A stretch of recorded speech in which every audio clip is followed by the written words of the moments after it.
یہ کیسی توبہ ہے کہ آپ کے دل کے اندر شرمندگی نہ ہو اور ندامت ہی نہ ہو، اور آپ جو یہ امید لگا لیں اللہ سے کہ اللہ میری توبہ قبول کر لے گا۔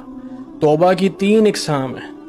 پہلی وہ جو ہم نے مذاق مستی بنا لی ہے کہ دل سے بس، زبان سے بس توبہ نکلتی جا رہی ہے اور وہی گناہ ریپیٹیشن میں ہم کیے بھی جا رہے ہیں۔ تو یہ مذاق مستی نہیں ہو سکتی اگر آپ کے دل کے اندر ندامت اور شرمندگی نہیں ہے نا۔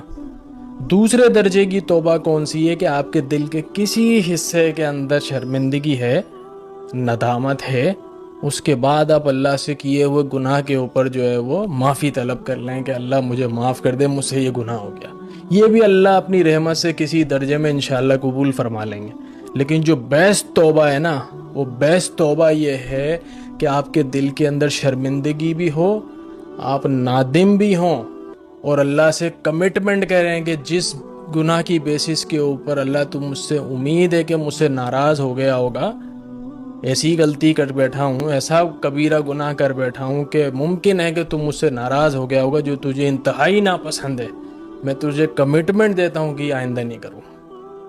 یہ بیسٹ توبہ ہے، اور اللہ تعالیٰ یہ توبہ مومنوں کی زبان سے ہی کہلواتے ہیں۔ جب کسی کو مومن کی کیٹیگری میں لے جانا ہوتا ہے نا، تو وہ پھر اللہ کو یہ کمٹمنٹ دیتا ہے کہ اللہ دوبارہ یہ گناہ نہیں کروں گا، پھر سے جو ہے وہ تجھے ناراضگی کا کوئی جو ہے نا سبب نہیں دوں گا کہ تو مجھ سے پھر سے ناراض ہو جائے، میری توبہ ہے۔ اصل میں ہمیں مانگنا نہیں آتا۔ میرے شیخ کہتے ہیں اللہ سے نا بڑا مانگ، اللہ سے بڑا مانگ۔ میں ایک دن سوچنے بیٹھ گیا اللہ سے کیا مانگوں، میرے دل سے پتہ نہیں کیوں وہاں سے اللہ مانگ لے، اللہ سے اللہ مانگ، اس کی مدد، اس کی نصرت، اس کی دوستی۔ تو دنیا سے باتیں نہیں کیا کریں، کوئی پریشانی آ جائے، بیماری، دنیا سے کیا باتیں کرنی، وہ جا کے آپ کے پیچھے جا کے ہنسے گا۔ وہ تو بہت سارے لوگ تو آپ کے حسد کے اندر جو ہے وہ آپ کے پیچھے جا کے ہنس رہے ہوتے ہیں کہ اس کے اوپر بیماری آئی، اس کے اوپر۔ اللہ سے دوستی کر، اللہ سے رات کے ٹائم پہ باتیں کیا کر۔ وہ مذاق نہیں اڑاتا، وہ تیرے کو پچھلی غلطیاں یاد نہیں دلائے گا، وہ تیرے کو پچھلے گناہ یاد نہیں دلائے گا۔